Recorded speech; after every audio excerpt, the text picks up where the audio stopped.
श्रद्धा रेसिपीमध्ये आपलं स्वागत आहे। आज आपण करणार आहोत साबुदाण्याच्या कुरड्या। त्यासाठी मी 2 वाट्या साबुदाणा घेत आहे। ह्या वाटीने मी 2 वाट्या साबुदाणा घेतला आहे। आता आपण साबुदाणा धुवून घेऊ। मी साबुदाणा धुवून घेतलेला आहे आणि ह्याच्यामध्ये 1 इंच असं इतकं पाणी ठेवलेलं आहे। आता आपण हा साबुदाणा संध्याकाळपर्यंत असाच भिजू देऊ। आपला साबुदाणा भिजलेला आहे। तुम्ही पाहू शकता साबुदाणा किती मोकळा भिजलेला आहे ते। आता आपण ह्या साबुदाण्यासाठी ह्या वाटीने 4 वाट्या पाणी उकळून घ्यायचं आहे आणि त्याच्यामध्ये रात्रभर साबुदाणा भिजू घालायचा आहे। चला आता आपण पाणी उकळून घेऊ। आपण ह्या वाटीने साबुदाणा घेतला होता। आता ह्याच वाटीने आपण 4 वाटी पाणी घेणार आहोत। साबुदाणा 2 वाटी होता, त्याला आपण दुप्पट पाणी टाकायचं आहे।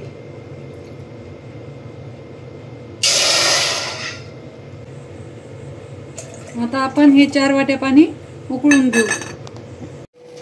आपल्या पाण्याला उकळी आलेली आहे। आता आपण गॅस बंद करू आणि ह्याच्यामध्ये हा साबुदाणा टाकून देऊ।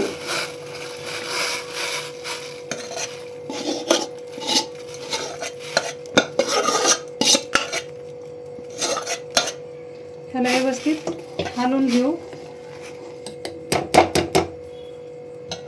आणि आपण ह्याला आता रात्रभरासाठी असंच झाकून ठेवून देऊ। आपण रात्री जो साबुदाणा भिजत ठेवला आहे 2 वाट्या, त्याच्यासाठी आपण हे अर्धा किलो बटाटे उकडून घेऊ। कुकर मध्ये टाकून घेऊ, त्याच्यात पाणी टाकू आणि कुकरला 4 शिट्ट्या करून घेऊ। आपले बटाटे उकडले आहेत। आता आपण हे सोलून घेऊ। हे आलू मी अशा हाताच्या साहाय्याने बारीक केले आहेत। आता आपण हे पुरणाच्या चाळणीतून गाळून घेऊ। अशा प्रकारे हे गाळायचं आहे। आपले आलू पूर्ण गाळून झालेले आहेत, तुम्ही बघू शकता।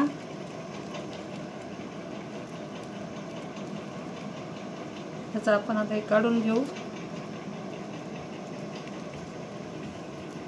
पाहू शकता किती बारीक झालेला आहे। आपण हा रात्री भिजू घातलेला साबुदाणा तुम्ही पाहू शकता किती छान भिजलेला आहे। चला व्यवस्थित आपण असं हलवून घेऊ आणि हे पण आपण पुरणाच्या चाळणीतून गाळून घेऊ। हे आपल्याला बटाट्यामध्येच गाळून घ्यायचं आहे। दोन्ही एकत्रच मिक्स करायचं आहे।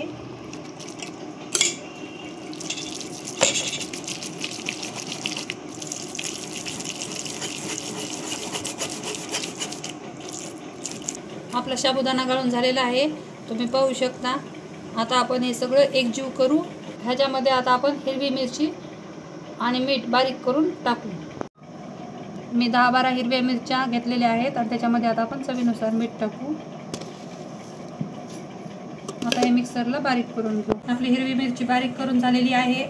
आता आपण ती मिश्रणामध्ये टाकून घेऊ।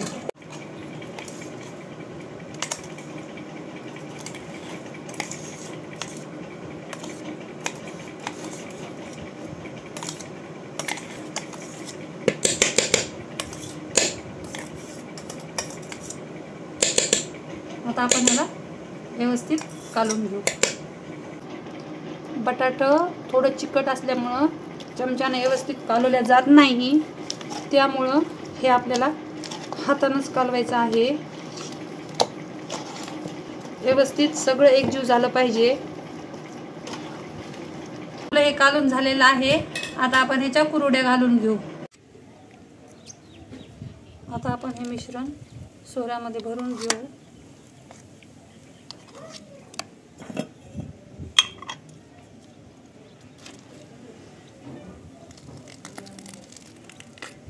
आणि आपण अशा प्रकारे आपल्या कुरड्या घालून घेऊ।